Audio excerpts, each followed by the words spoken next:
Salut à tous, j'espère que vous allez bien. Je vous retrouve aujourd'hui pour ma dernière vidéo coup de cœur de cette année 2016. Alors à la base, il devait s'agir de l'avant-dernière vidéo que j'avais prévu de vous faire. La dernière vidéo coup de cœur de cette année devait être consacrée à la série Yamada-kun and the Seven Witches. Le souci, c'est qu'il y a de nouveaux titres qui se sont rajoutés à ma palle du mois de décembre, titres que je dois traiter en priorité.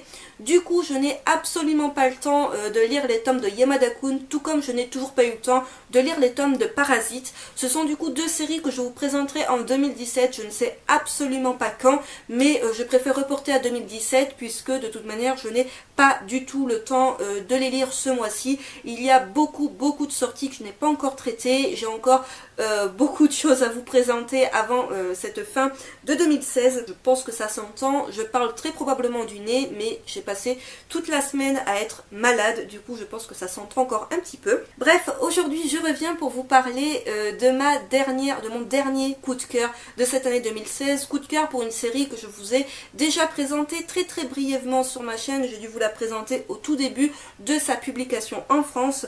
Il s'agit, comme vous l'avez vu dans le titre, d'Innocent de Shinichi Sakamoto et c'est publié chez Delcourt. Il s'agit d'un seinen de genre suspense historique qui s'est achevé au mois de novembre avec son 9e tome pour la première saison.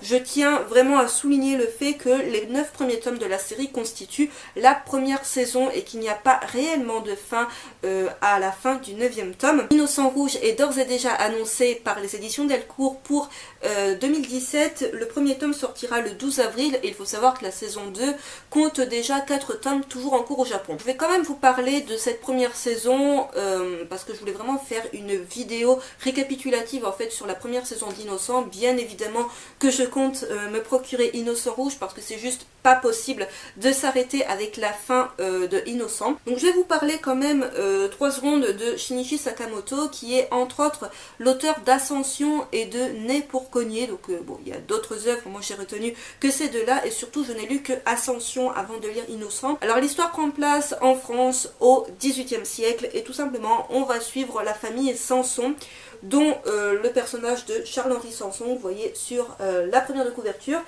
qui est exécuteur des hautes œuvres de Paris. Autant vous dire qui est bourreau. On va suivre l'évolution de ce personnage, mais pas que. On va suivre également l'évolution de sa petite sœur, Marie-Joseph Sanson, qui va devenir bourrelle à son tour, parce que oui, bourreau et bourrelle. Et on va suivre l'évolution de ces personnages dans une France qui est en pleine révolution. On se doute qu'il va y avoir un vent nouveau qui va surtout souffler dans la saison 2. Et le personnage de Charles-Henri Sanson, c'est un personnage qu'on découvre au début de la série comme étant un homme assez fragile, un jeune homme assez fragile. Il se passe quand même pas mal d'années entre le premier et le 9e tome. Charles-Henri Sanson est un personnage qui va mais énormément évoluer au fil des tomes. Je m'excuse, j'ai vraiment du mal à parler, mais là j'ai le nez complètement bouché, donc c'est hyper compliqué de parler. Au début il est très réfractaire, il n'a pas du tout envie de se soumettre à la volonté notamment de son père et de sa grand-mère, et petit à petit il va littéralement se transformer, même s'il garde toujours cette petite once de bonté qui ne va jamais le quitter,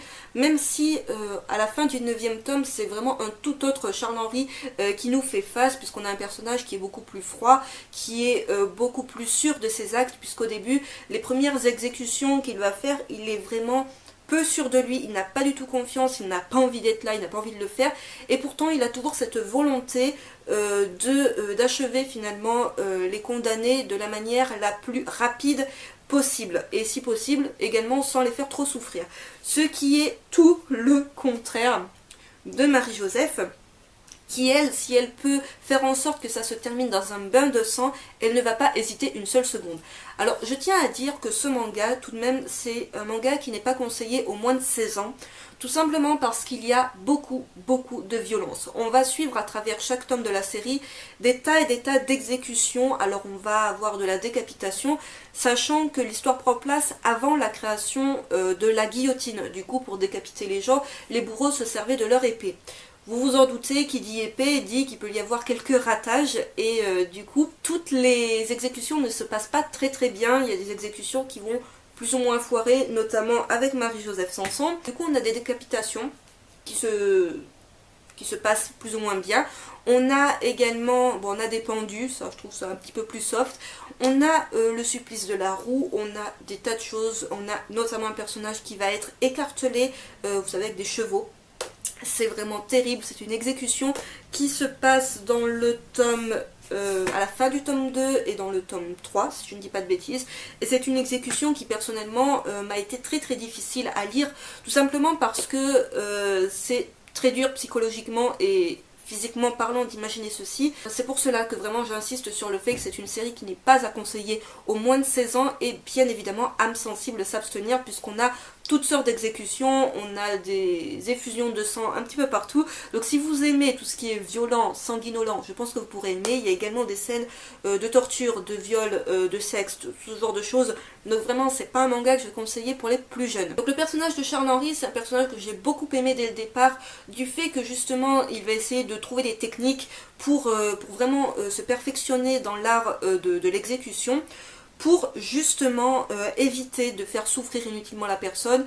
Il va voilà, avoir des petits stratagèmes pour faire en sorte que ça se passe très vite, que la personne vraiment soit exécutée le plus proprement possible également, qu'il n'y ait pas du sang partout. Et il en a marre justement qu'il y ait ce système d'exécution en public, où on a tout simplement les nobles qui se réunissent, qui sont tous à leur balcon, pour voir justement ce spectacle de mise à mort. Lui vraiment ça le dégoûte, il a vraiment pas envie de ça, et il espère vraiment qu'on va rentrer dans un monde où il y aura, voilà, il y aura encore peut-être des mises à mort, mais où ça sera différent, et c'est ce qu'on commence à entrepercevoir finalement à la fin de cette saison 1. On comprend que les choses vont bien évidemment changer. Et c'est un personnage qui au début de la série va vraiment nier sa condition de bourreau, en venir jusqu'à vouloir quitter sa famille, quitter les siens, parce que c'est vraiment une famille de tarés, autant vous le dire. Ils sont plusieurs, on voit pas vraiment tous ses frères et sœurs, à part Marie-Joseph, les autres sont vraiment un petit peu en retrait. Mais lui, dès le départ, il va être torturé physiquement et psychologiquement parlant par son père et sa grand-mère, qui vont vraiment le forger, tant bien que mal, à devenir bourreau, voilà, contre sa volonté. Et petit à petit, même si le personnage garde cette part de bonté en lui, cette part de positivité, on va dire, en gros, d'imaginer un monde meilleur, c'est un personnage qui va se transformer à cause de plusieurs événements, donc ça je vous laisse les découvrir. Et concernant le personnage de Marie-Joseph, c'est vraiment un personnage que j'ai du coup préféré à son frère. Alors au début elle nous est hyper antipathique du fait que c'est un personnage qui tout jeune s'intéresse vraiment aux travaux de son père et de son grand frère. C'est-à-dire qu'en fait, avant d'en venir réellement à exécuter des gens, ils s'entraînent sur des animaux et ils font également des autopsies pour mieux comprendre le système du corps humain et pour comprendre un petit peu où il faut couper, enfin ce genre de choses, un petit peu le squelette, tout ça. Elle va très vite être fascinée par tout cela et elle a vraiment hâte de devenir bourrelle. C'est un chemin qui n'est pas évident à suivre pour une femme et en plus ce n'est pas le destin qu'ils avaient choisi pour elle, mais elle va vraiment se donner les moyens pour y arriver et c'est un personnage qui va beaucoup changé également en la présence du personnage de Marie-Antoinette. J'ai déjà montré la couverture du premier tome. Les couvertures sont sublimes et sont vraiment à l'image des graphismes que l'on retrouve dans cette série, donc la couverture du second tome. Alors pourquoi je vous ai pas parlé d'ailleurs d'Innocent un petit peu plus tôt, parce que vous allez me dire, j'avais présenté le premier tome il me semble, et je m'en étais arrêtée là. Je crois que j'avais peut-être mis dans mon top seinen de l'année dernière, ça je ne sais plus. Mais après j'avais laissé la série complètement de côté dans ma palle, alors que pourtant vous le voyez elle finit dans une vidéo coup de cœur, donc c'est vraiment une série qui m'a beaucoup plu. Et bien tout simplement il y a un peu plus d'un mois, j'ai revu la série sur la chaîne de chez Olivre, donc c'est une booktubeuse que j'ai découvert il y a peu. Je vous mettrai le lien de sa chaîne dans la barre d'infos. Et elle avait fait une vidéo sur Innocent, mais pas que. Je vous ai montré la couverture du tome 6 avant le tome 5. Tout va bien. Et en fait, de voir comment elle en parlait, ça m'a donné envie de me relancer dans la série, de me remettre à la lecture de cette série. Et vraiment, je ne regrette absolument pas parce que c'est une série qui est génialissime. Alors, il y a des moments un petit peu durs, des moments où, voilà, comme je l'ai dit, notamment le tome 3, où c'était très dur de lire certains passages de torture qui durent assez longtemps. Voilà la couverture du dernier tome qui est sorti, qui est franchement pas mal. Et on a le petit teasing à la fin pour la saison 2. Alors au début, on a de très belles pages couleurs. Les tomes sont vendus au prix de 7,99 €. Et côté édition, comme vous le voyez, ce sont quand même des bouquins qui sont assez épais. On a un très beau papier. Donc voilà, par exemple, une scène de torture au tout début du premier tome. Donc il faut savoir que les exécutions, tout ça, c'est quelque chose qui est assez présent au début de la série. Après, par la suite, quand on a notamment l'arrivée de Marie-Antoinette, on se concentre plus sur le côté historique, sur le côté ascension, tout ça, du pouvoir, plutôt finalement que sur les exécutions qui sont vraiment plus présentes, je trouve, dans les premiers tomes de la série plutôt que dans les 2-3 derniers. Donc voilà, vraiment une série que j'ai adoré découvrir. Je vous montre encore un petit peu ce que ça donne au niveau des... voilà, déjà au niveau des autres tomes, au niveau du tome, à partir du tome 2, on a un petit arbre généalogique qui permet de se repérer un petit peu dans l'histoire. On a également un résumé écrit du tome précédent. Et ça, je trouve ça vraiment pas mal du tout.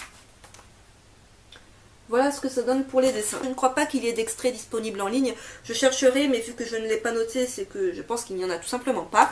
Donc vous l'aurez compris, ça a vraiment été une très bonne lecture que je ne saurais trop vous recommander, surtout si vous ne connaissez toujours pas la série. Cette vidéo coup de cœur à propos de la série Innocent est à présent terminée. Je m'excuse encore une fois si je parle du nez dans cette vidéo, mais vraiment c'est pas du tout fait exprès, vous l'aurez bien compris. J'espère que cette vidéo vous aura plu. N'hésitez pas à me dire dans les commentaires si vous avez lu cette première saison d'Innocence, ce que vous en avez pensé, si c'est une série qui était ou non dans votre wishlist ou qui va peut-être rejoindre votre wishlist suite à cette vidéo. Sur ce, je vous retrouve très vite pour une prochaine vidéo. Bye!